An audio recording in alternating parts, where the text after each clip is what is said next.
Hello नमस्कार साथियों, कैसे हैं आप सब। मेरा नाम है अवधेश और आप देख रहे हैं ESTG के क्लासेस। तो आज का हमारा जो अध्याय है वो चैप्टर फर्स्ट है, यानी केमिस्ट्री का चैप्टर फर्स्ट है। ये क्लास 10 का है, जिसका नाम है केमिकल रिएक्शन एंड इक्वेशन, यानी रासायनिक अभिक्रियाएं एवं समीकरण। तो आज हम इस अध्याय के बारे में पूरी विस्तार से पढ़ेंगे और जानेंगे कि इसमें क्या क्या है। तो चलिए बिना देर किए हम शुरू करते हैं। यदि हमारा वीडियो अच्छा लगे तो इसे लाइक और चैनल को सब्सक्राइब जरूर कीजिएगा। तो चलिए चलते हैं। तो कह रहा है कि chemistry is defined as the branch of science which deals with the composition and properties of matter and the changes that matter undergoes by various interaction. कह रहा है कि केमिस्ट्री यानी रसायन शास्त्र को ऐसे परिभाषित किया जाता है एक साइंस के ब्रांच यानी शाखा के रूप में, जिसमें हम पदार्थों के कंपोजिशन यानी संगठन और गुणों के बारे में जो है अध्ययन करते हैं, या उसके पदार्थों के परिवर्तन जो होती है उसके बारे में हम जानते हैं, उसी को इसके बारे में हम अध्ययन करते हैं। तो चलिए अब देखते हैं। कह रहा है कि changes are of two types. कह रहा है जो चेंजेज होती है वो दो प्रकार की होती है। कौन कौन होती है केमिस्ट्री में चेंजेज? तो पहला है फिजिकल चेंजेस और दूसरा है केमिकल चेंजेस, यानी भौतिक परिवर्तन, और दूसरा है रासायनिक परिवर्तन।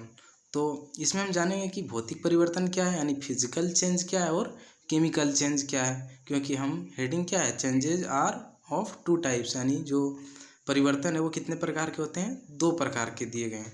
तो चलिए पहला जानते हैं। कह रहा है ये change in which physical properties of the substance is Altered but chemical composition remains the same. कह रहा है कि इस प्रकार के परिवर्तन में पदार्थों के केवल भौतिक अवस्था में परिवर्तन होती है, उसके रासायनिक गुणों में या संगठनों में कोई परिवर्तन नहीं होती है, वो सेम रहती है।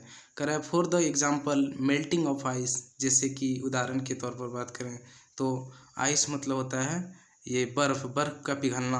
फोल्डिंग पेपर यानी पेपर को मोड़ना। ब्रेकिंग ऑफ ग्लास यानी शीशे का टूटना। Melting of candles wax and dissolving sugar in water etcetera. कह रहा है मेल्टिंग ऑफ कैंडल्स यानी जो मोमबत्ती उसका पिघलना, वैक्स यानी मोम का पिघलना, डिसॉल्विंग शुगर इन वाटर, कह रहा है कि जो शुगर है वो जल में घुलना इत्यादि। ये सब जो है वो हम फिजिकल चेंज के अंतर्गत रखते हैं। अब हम चलिए केमिकल चेंजेस के बारे में जानते हैं कि केमिकल चेंजेस क्या होता है।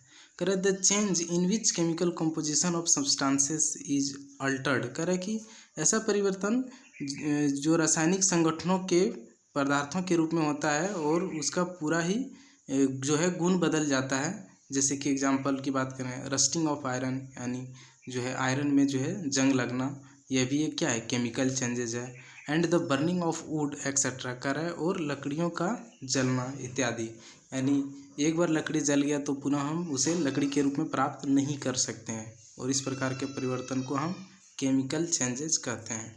चलिए आगे बढ़ते हैं।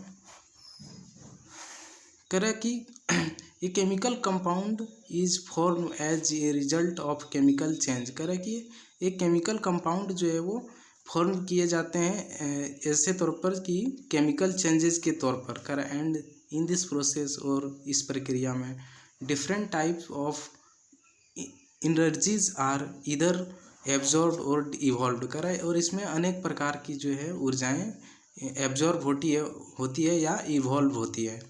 कह रहा है the total mass of substances remains the same through out the chemical changes. कह रहा है लेकिन रासायनिक क्रिया होने के बाद भी, यानी रासायनिक परिवर्तन होने के बाद भी जो टोटल मास ऑफ सब्सटेंसेस होते हैं वो अंत में फिर भी सेम ही रहती है, उसमें कोई परिवर्तन नहीं होता है। अब चलिए देखते हैं केमिकल रिएक्शन क्या होता है। तो चलिए इसके बारे में देखते हैं।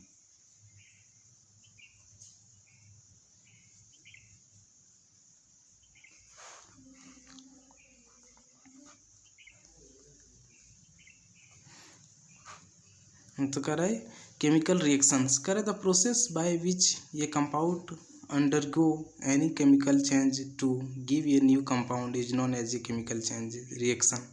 कह रहे एक ऐसा प्रक्रिया जिसमें जो है कोई पदार्थ या एनी केमिकल चेंज या कोई रासायनिक परिवर्तन जिसमें जो है एक नई पदार्थ हमें जो है प्राप्त होती है, उसी को जो है केमिकल रिएक्शन या केमिकल चेंजेस के रूप में जाने जाते हैं।